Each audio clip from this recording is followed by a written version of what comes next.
One of the species who are very common in the islands is this multiporate conceptacle. I am not showing here the multiporate conceptacle because this species is so easy to identify that you don't even need the conceptacle.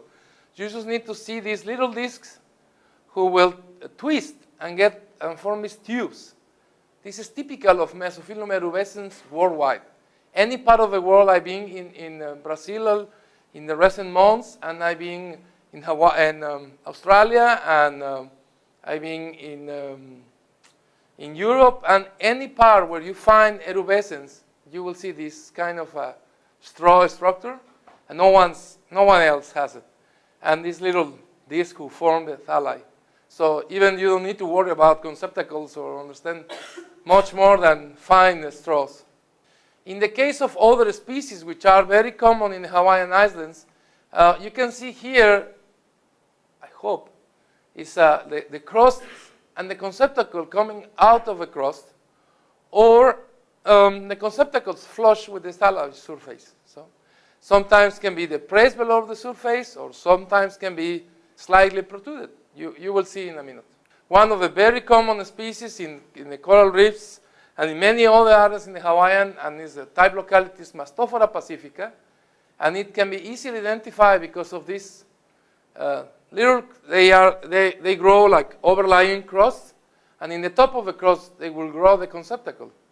While this Neogonolitum brasilica florida, which is a first record for the Hawaiian Islands, is a more crustose. You don't have these individual discs showing in the sample. You have a crust, a complete crust without ridges, and you have these very, very high protrude conceptacles. Sometimes can be 0.5 centimeters. This can be 1 centimeter high, so you can miss them.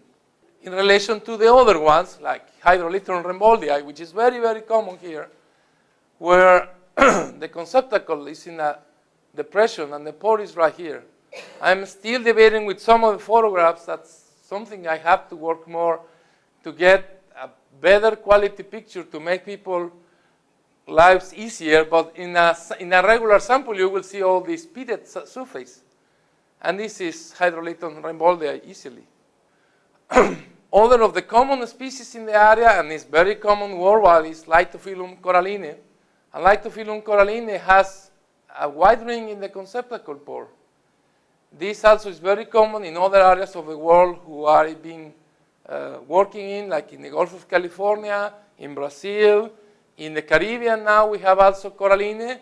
Coralline has not been described for the Hawaiian Islands, but it's very, very common. Other two species, these two species are very common, Hydrolithron oncodes and Hydrolithron gardneri. I am putting here together because they grow very common together.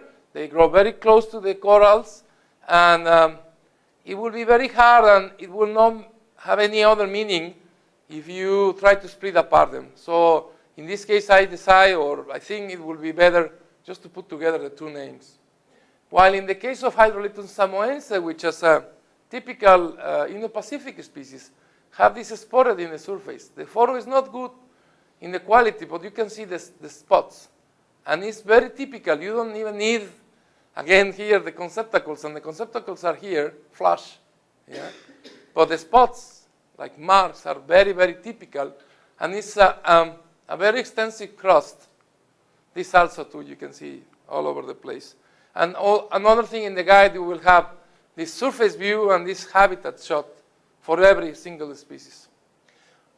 This is another, which is still in debate, the quality of the photo, but Neophyllum fragile is a beautiful shown also in the reef algae book from Dr. Huseman Abbott and Celia Smith.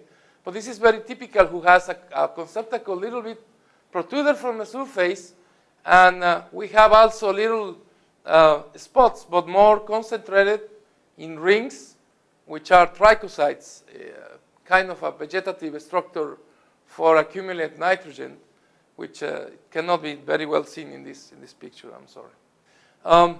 Another of the very common species in the very high energy area of the reef is Litophyllum coschianum.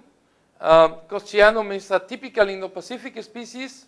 It can be easily identified in the field.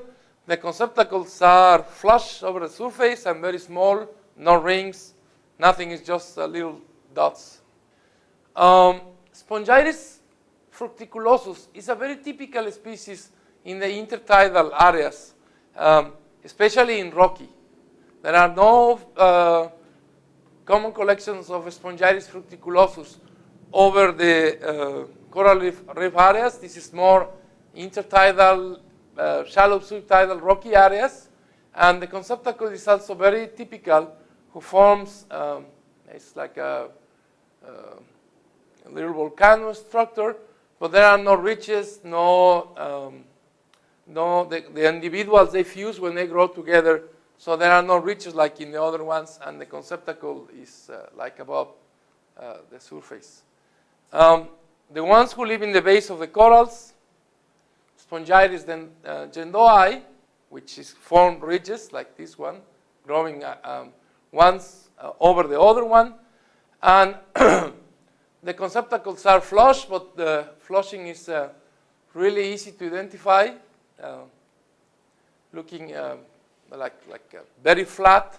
And the other ones who became a little surprise for me, because he has never been cited as living close to the corals like hydrolithons or spongi, is Litophyllum stictiforme, which form these reddish reds. And there are no ridges between individuals. They are just growing together. The conceptacle is just one little spot in the surface, and it's really easy to identify by the color. You can see two species here, different. Here is Hydrolithon oncodes. Here is Litophyllum stictiforme. Color in some cases will be noticed because there are a consistent path among the islands to identify, but this is the most common features that you can use to identify.